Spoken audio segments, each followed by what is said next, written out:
I share because I have the right to share. I speak up because I have the right to speak up. So ladies, I wonder how many of you can relate to me, and gentlemen, I wonder how many of you can relate to the guys in these stories. I was at a gas station, and I have a rule as a single woman. I don't give out money at gas stations, even though guys ask me all the time. So this one particular instance, a guy comes up to me and he's like, hey, can I get a couple dollars? And I said, well, no, I don't give money out at gas stations. You should probably go ask a guy. And he still asked me the same question, can I get a couple of dollars, or do you have some dollars? And I said, I don't have any money, and I don't give money out at gas stations. He continues to ask me. I continue to say no. Then he says, oh, I know, you've been hurt. What? So then he walks away and goes to the guy next to me, and he says, like he's walking up to the guy like, hey, and the guy responds, not today. So the guy walks off, and I said, oh, but is he hurt? But is he hurt?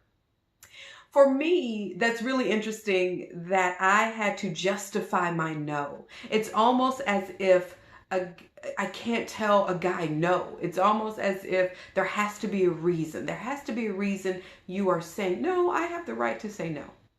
I used to have my home on Airbnb, and the experiences for the most part went really well. One day I get a phone call from this guy who is irate, and then he hangs up, and then he calls me back, and he's accusing me of stealing a camera. He's accusing me of stealing their group's camera.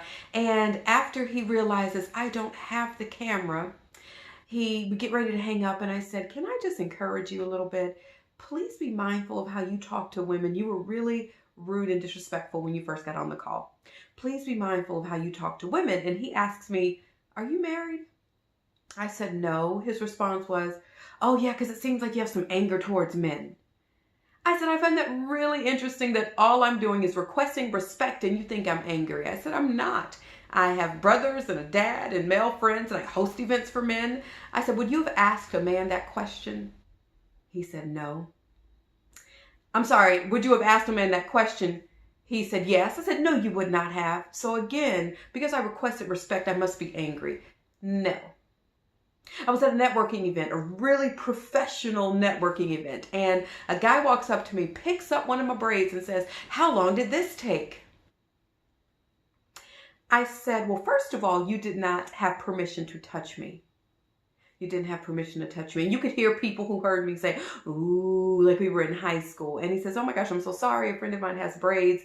And I was just curious. I hear you, but you can ask me without touching me. You didn't have permission to touch me. And he said, okay, you can get me back. You can touch my hair. I don't want to touch your hair. What? No. Okay, well, you can get me back. I said, no, it's not about getting you back. Please don't touch people, especially women. You don't have permission to touch. And I know he meant no harm by it. It still doesn't take away the potential harm, right? So we wound up being fine, and he gave me his business card and all of that. And my final story is I was a panelist at an event. It was with two other gentlemen, and I was in the middle. And one of the guys, he and I would always go to answer the same question at about the same time, and he would kind of beat me by a few seconds, which is no problem.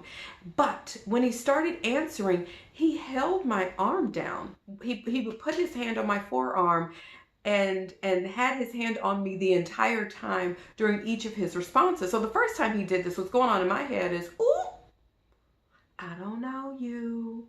We're in front of all these people. Okay. Then the same thing happens a second time, and I think, okay, let me maneuver. Oh, I'm thirsty. Let me get out of this. So then I am giving my final remarks, and he interrupts me. And the guy over here says, no, he interrupts me, and I said, I'm not finished. And the guy right here says, it's okay. And I'm thinking, why are you calming me down? He interrupted me. So it ends, and a young man I was mentoring was there. He came up to me, and he was like, Dr. G, I didn't like how that guy was putting his hands on you. I said, yeah, me neither. He said, you're about to handle it, aren't you? Oh my gosh, you know me. I sure am. So I pulled him to the side, and this gentleman was probably 20, 25 years older than me. And I said, it's a pleasure being on the panel with you.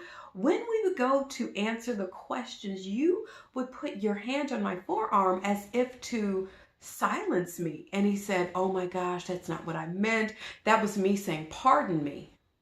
And I said, I hear you and I appreciate you explaining, but I need you to hear me.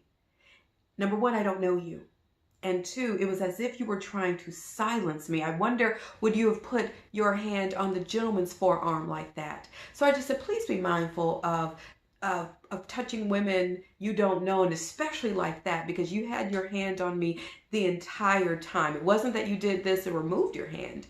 And he said, again, I meant no harm. And I don't think he meant any harm. I really don't. And I said, well, thank you so much. Such a pleasure meeting with you. Would you like my card? I'm sure he wants something else to do with me, but that's okay. Now, these are a couple of experiences that I've had, and I've had a lot of people say or assume that because I'm Dr. Guillory, because I'm this seemingly credentialed and strong woman, that I don't encounter men who are disrespectful. Here's the thing. It doesn't matter how fabulous we are. It doesn't change the character of a person who has innate jerkish traits and disrespectful traits in them. So that doesn't mean anything. Well, if women dress a certain way, they wouldn't be treated a certain way. That is ridiculous. That is ridiculous. Don't change your character based on who's in front of you. You should be a person of character at all times. So yes, I've experienced men who have been disrespectful. Yes, I do speak up, and I have the right to speak up. Why do I speak up? One, because I want to, because I have the right. I also speak up for women who don't know that they can, who don't know that they should, who don't want to, and maybe who feel a little fearful of speaking up. So, ladies, can you relate to me? And gentlemen, if you could relate in any situation, I challenge you to be mindful of that behavior and change it. And then if you have a friend who behaves in that way, I challenge you to encourage him to